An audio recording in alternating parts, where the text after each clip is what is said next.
obviously Luton fans may not want to hear this, but sometimes to turn something around might take a little bit longer than you expect. We hope not, but it might. It's not easy. There's a lot of frustration, again, understandable, but I think we could be onto something. We need to get that fear factor back, because it's always been there.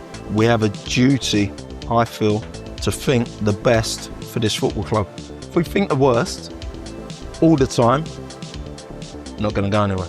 The fans are the constant, and their children and their friends are the constant, and it keeps going on and on and on. Luton Town's part of your life, fact, period.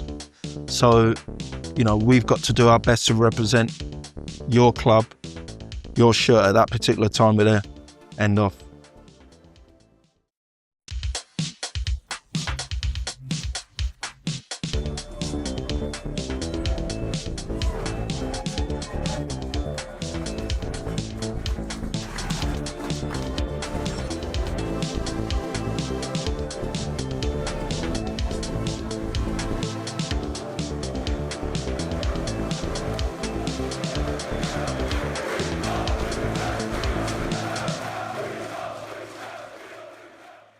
Hi, I'm here at Luton Town's training ground, The Brace, and we've got a chat with the new assistant manager, Chris Powell. Chris, hello. Welcome to the club. I know it's been Thank you. a week now. Yep. How are you settling in? Really good, yeah. It's I've never been to a training ground, always driven past it, and had a good welcome, some good people here. And yeah, we're getting to work. It's been quite a whirlwind, but really happy to be here, and hopefully we can get ourselves up and running the way we want it to be. I'm going to take you back to your time at Charlton. All right. Yeah, managerial career there, and Yeah. ultimately successful in terms of getting out of this division tier. When you went into that club, Yeah. did you notice similarities to here? And what were the sort of actionable things you did there to sort of turn around the moves? Right. So obviously Luton fans may not want to hear this, but I went in on the January, and those 6 months until the summer were actually key to what happened the following season. So we were in a good position actually when I went in, but I just had a feeling that there was a feeling that we shouldn't be here, we shouldn't be in this league. Fans were saying that, the players were saying that, and I decided, we fell away, finished mid-table. I decided to change the squad and change the feeling of the place. I felt it needed new heroes for the supporters. I felt the messaging had to be different.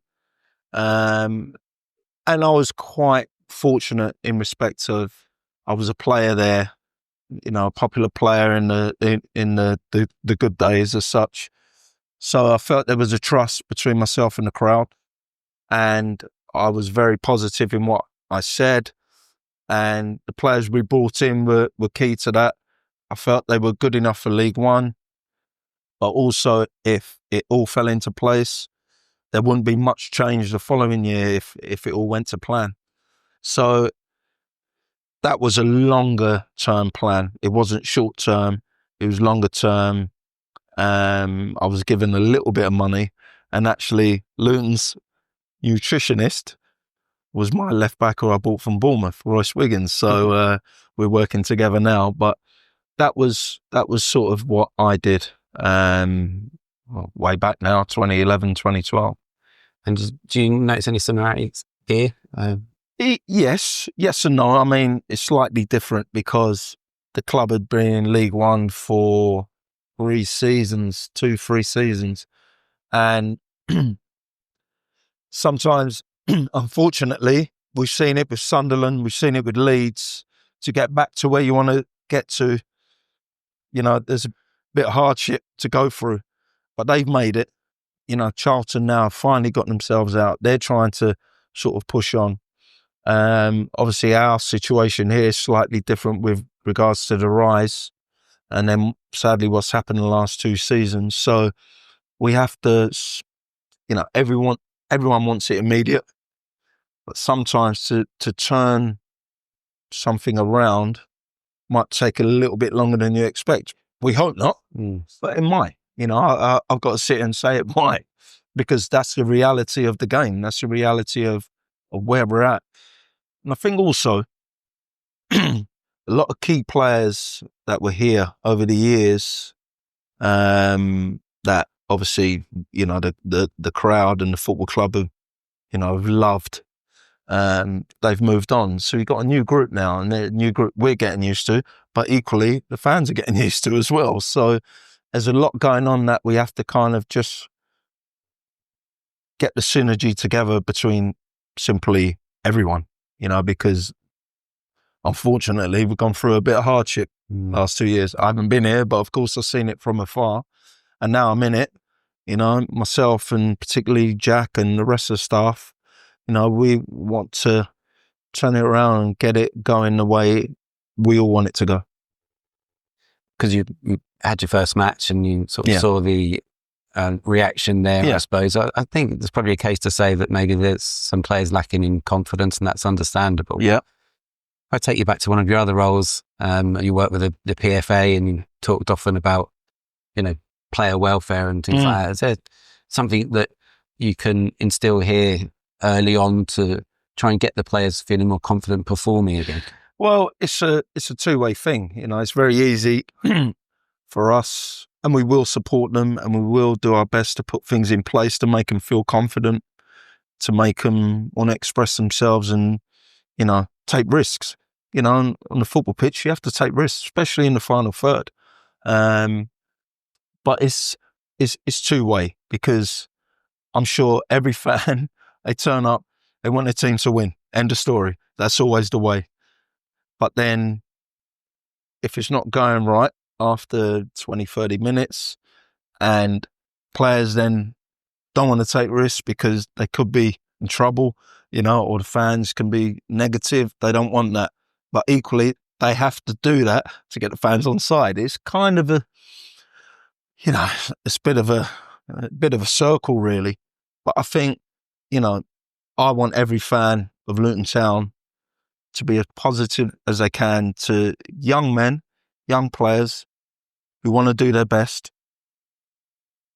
but we've got to do it together. It's as simple as that. It's something that it's not easy. There's a lot of frustration, again, understandable. But I think we could be onto something.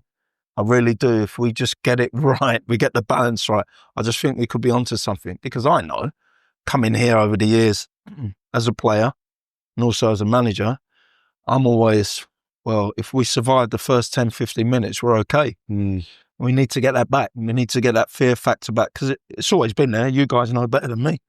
It's always been there. We need to get that back. And maybe we have a duty, I feel, as a player, as staff, as a supporter, to think the best for this football club. If we think the worst all the time, not going to go anywhere. We're not. And I know this club and the support it has, from my experiences, has always been so positive. And, in many ways, seeing last week wasn't great, but actually quite good I talk for myself here, to see it early, the depth of feeling that's going on now. A lot of frustration, I get it, with what's happened in the past. I get it, I totally do. I'll be mad if I didn't understand that.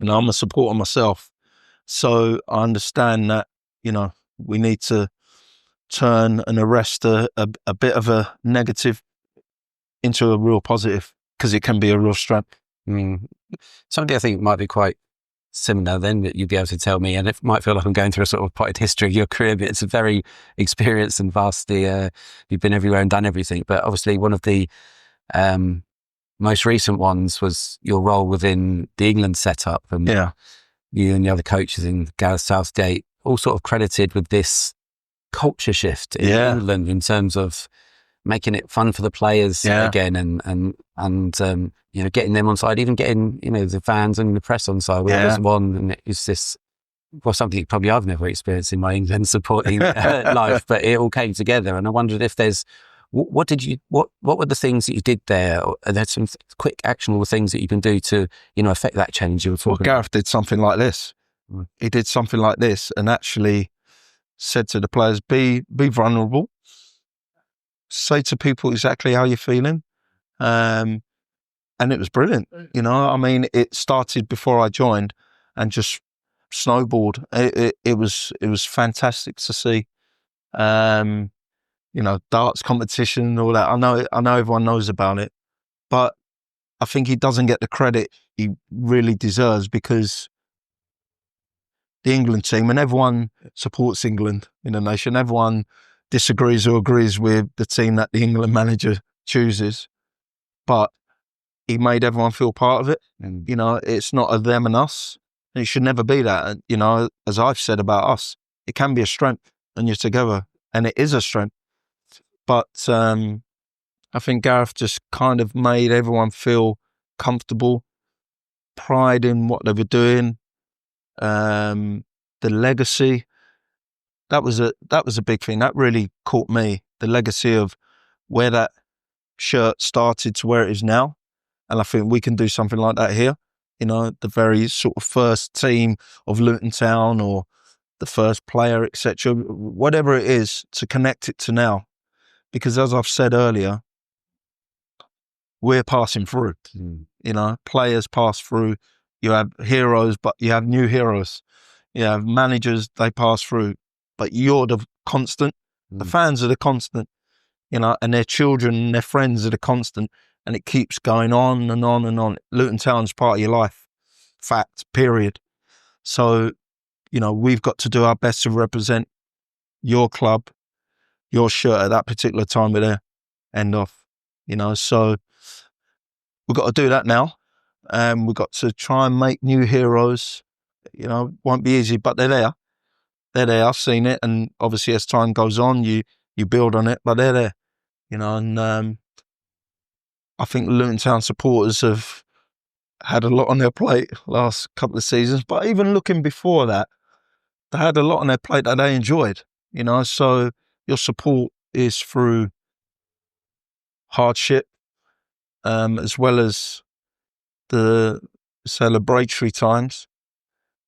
And it's a bit of hardship in a minute, you know, but I think we can turn that around, you know, and we want to do that as soon as we can. That's our time. I think we could speak a lot more on this. Man, yeah, no problem.